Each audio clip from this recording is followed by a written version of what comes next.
BNP, ANP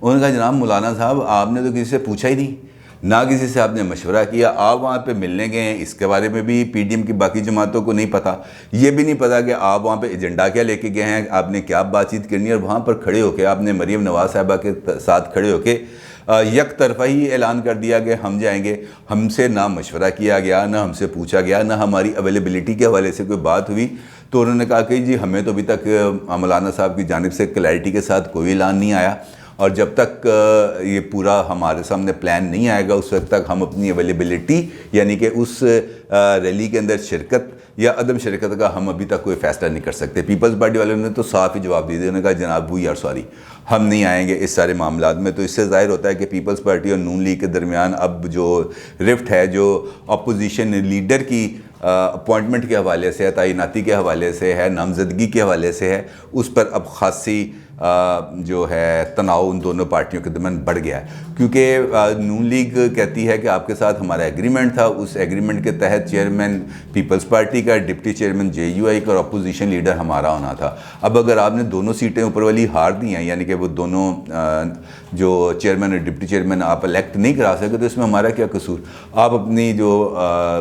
commitment تھی ہم نے اس پر بھی پیرا دیا ہے، اور آپ بھی اپنی کمٹمنٹ پہ پیرا دیں، اور اپوزیشن لیڈر ہمارا ہوگا۔ بلاول بھٹو صاحب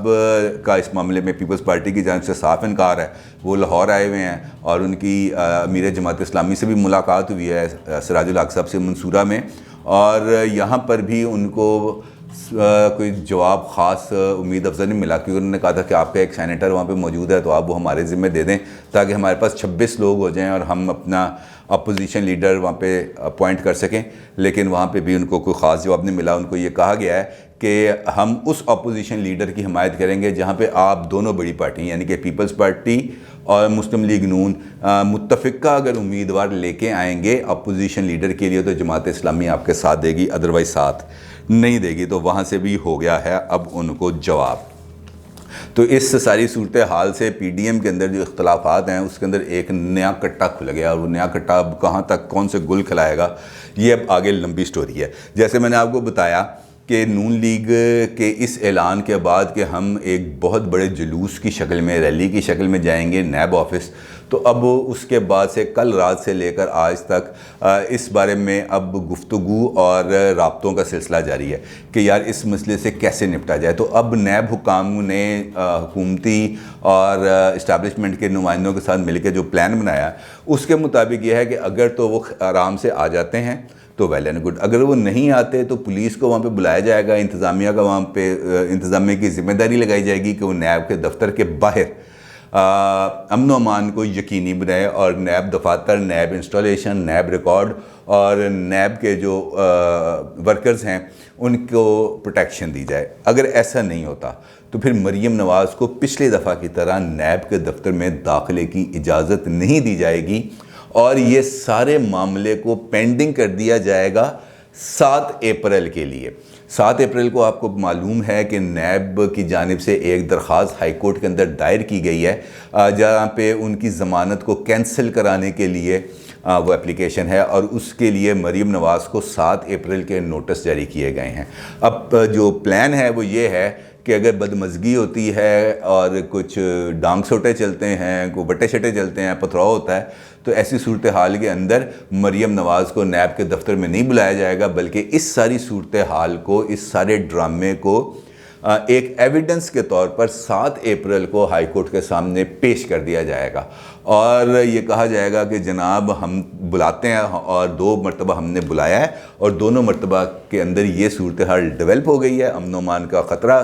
ثابت ہو گیا، لہٰذا آپ یہ ضمانت منسوخ کریں تاکہ ہم اپنے ملزمہ کی کسٹڈی لیں اور اس کو لے کے جائیں، اور جا کے ہم اپنے مقدمات کے بارے میں تفتیش کر سکیں۔ لہٰذا یہ بات تو اب حکومتی لیول پر طے ہو گئی ہے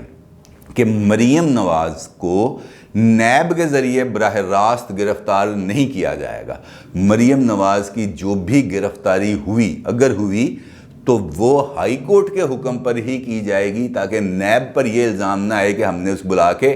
ہم نے اس کو گرفتار کر لیا۔ یہ نیب کے اندر یہ بات کو طے کیا گیا ہے کہ ہائی کورٹ سے ہی مریم نواز کی گرفتاری کا آرڈر لیا جائے گا اور اس کے بعد پھر اگلا پلان بنایا جائے گا کہ کس طریقے سے جو مفاہمت کے چہرے ہیں وہ باہر آئیں گے اور مزاحمت کے چہرے اندر چلے جائیں گے. جو اسٹیبلشمنٹ کا پلان بنتا ہے تو یہ اس کے مطابق ہی اب یہ سلسلہ آگے بڑھے گا. یعنی کہ ابھی ہمیں 26 مارچ کو لانگ مارچ کی ایک جھلک نظر آئے گی, کیونکہ جو اس وقت کل کے بعد جو مومنٹم نون لیگ نے ڈیولپ کیا ہے وہ براہ راست اقدام کا ہے. اس کے اندر کوئی پیچھے ہٹنے والا معاملہ نہیں ہے, کیونکہ نواز شریف صاحب نے بھی اور مریم صاحبہ نے بھی دونوں نے جو اپنی ٹون سیٹ کی ہے پاپولر پبلک نیریٹو کے ذریعے, اس ٹون کو ابھی کام ڈاؤن کرنے کا ٹائم نہیں ہے. میرا خیال یہ ہے کہ اب اس ٹون کو اور زیادہ بڑھایا جائے گا تاکہ طاقتور حلقوں کو اور حکومت کو مزید پریشرائز کیا جا سکے اور ان کو اس لیول پر لے کے آیا جا سکے جہاں پر یہ اپنی ٹرمز اینڈ کنڈیشن کے ذریعے ان کو ڈکٹیٹ کرا کے اپنے لیے سپیس حاصل کر سکیں. دوسری جانب پیپلز پارٹی کے ساتھ بھی ابھی تک معاملات سیدھے ہوتے نظر نہیں آ رہے, کیونکہ اب مولانا فضل الرحمان بھی کچھ زیادہ بہتر پوزیشن پہ نہیں ہے, کیونکہ اب ان کو بھی پیپلز پارٹی یا نون لیگ دونوں میں سے کسی ایک کا ساتھ دینا ہوگا اور ایک کی جانب کھل کے سامنے آنا پڑے گا. مجھے یہ اس طرح آج چند لوگوں سے بات ہوئی ہے اور کچھ اس طرح کی فیلنگ آ رہی ہے جیسے پی ڈی ایم بھی 2 حصوں میں تقسیم ہو جائے گا.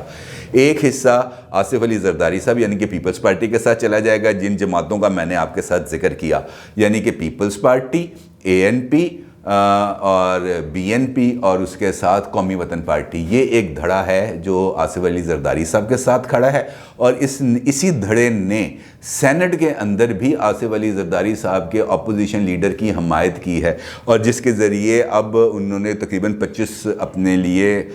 جو سکور ہے وہ بنا لیا. 25 سینیٹرز اب یوسف رضا گیلانی کو اپوزیشن لیڈر بنانے کے لیے درخواست پر سائن کر چکے ہیں, جبکہ نون لیگ کی یہ کوشش ہے کہ وہ 26 اراکین کو پورا کرے تاکہ اس کا اپوزیشن لیڈر بن جائے. تو یہ جو 2 حصوں میں معاملہ تقسیم ہوا ہے, دیکھتے ہیں اب یہ پی ڈی ایم کو اب دوبارہ جوڑ کے رکھنا مولانا صاحب کے لیے بڑا مشکل کام ہے. مجھے لگ رہا ہے کہ یہ معاملہ کچھ زیادہ اب آگے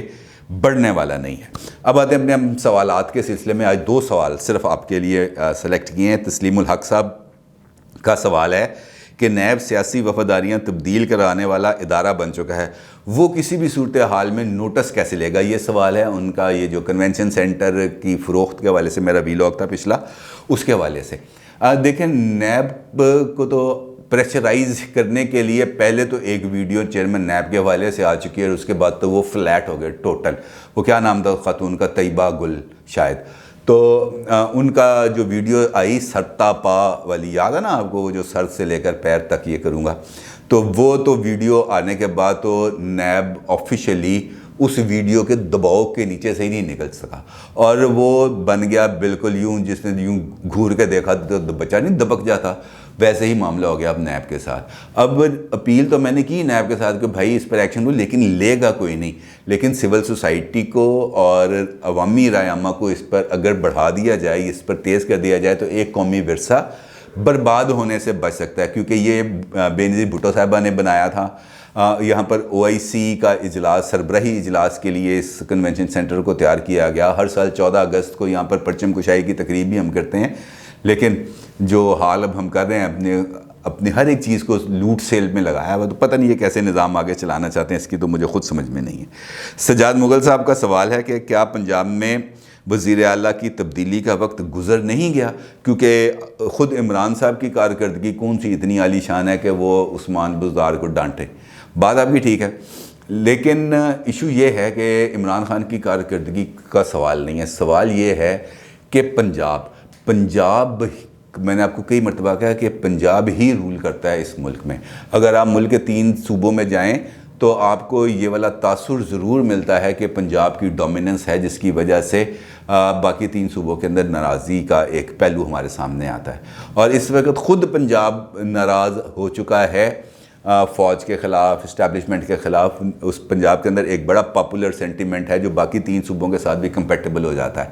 اس صورت کے اندر اسٹیبلشمنٹ یہ چاہتی ہے کہ وہ اس سینٹیمنٹ کو دبائے اور اس سینٹیمنٹ کو بزدار صاحب نہیں دبا سکتے، لہٰذا انہیں یہ چاہیے کہ یہاں پر ایک طاقتور، ایک اچھا ایڈمنسٹریٹر آئے جو اس صورتحال کو نہ صرف کنٹرول کرے بلکہ لوگوں کے ساتھ گھل مل جائے، لوگوں کے کام کرے، ان کی فیور کرے، ترقیاتی منصوبے بنائے، لوگوں کو ایک ریلیف دے، ذخیرہ اندوزوں کو پکڑے، مہنگائی کو کنٹرول کرے۔ اور وہ بنیادی طور پر پنجاب کو ہی فوکس کرنا چاہتے ہیں۔ عمران خان تو ان کے لیے من ہی نہیں رکھتا، کیونکہ وہ تو انگلیوں پر ناچتے ہیں نا، یہ کٹھ پتلی کے اوپر 5 انگلیاں ہوتی ہیں، وہ 5 ہر انگلی کے ساتھ ایک ایک پپٹ ہوتا ہے، تو انہوں نے اپنی انگلیوں کے ساتھ، ہر انگلی کے ساتھ ایک ایک پپٹ کو نچانا ہوتا ہے۔ تو ان کے لیے سب سے زیادہ ضروری ہے وہ پپٹ جو ان کے لیے زیادہ مسائل کریٹ کر رہا ہے، وہ پپٹ ہے عثمان بزدار، جس کو وہ تبدیل کرنا چاہتے ہیں۔ اپنی رائے کا ضرور اظہار کیجیے گا۔ آپ کا بہت شکریہ۔ اللہ حافظ۔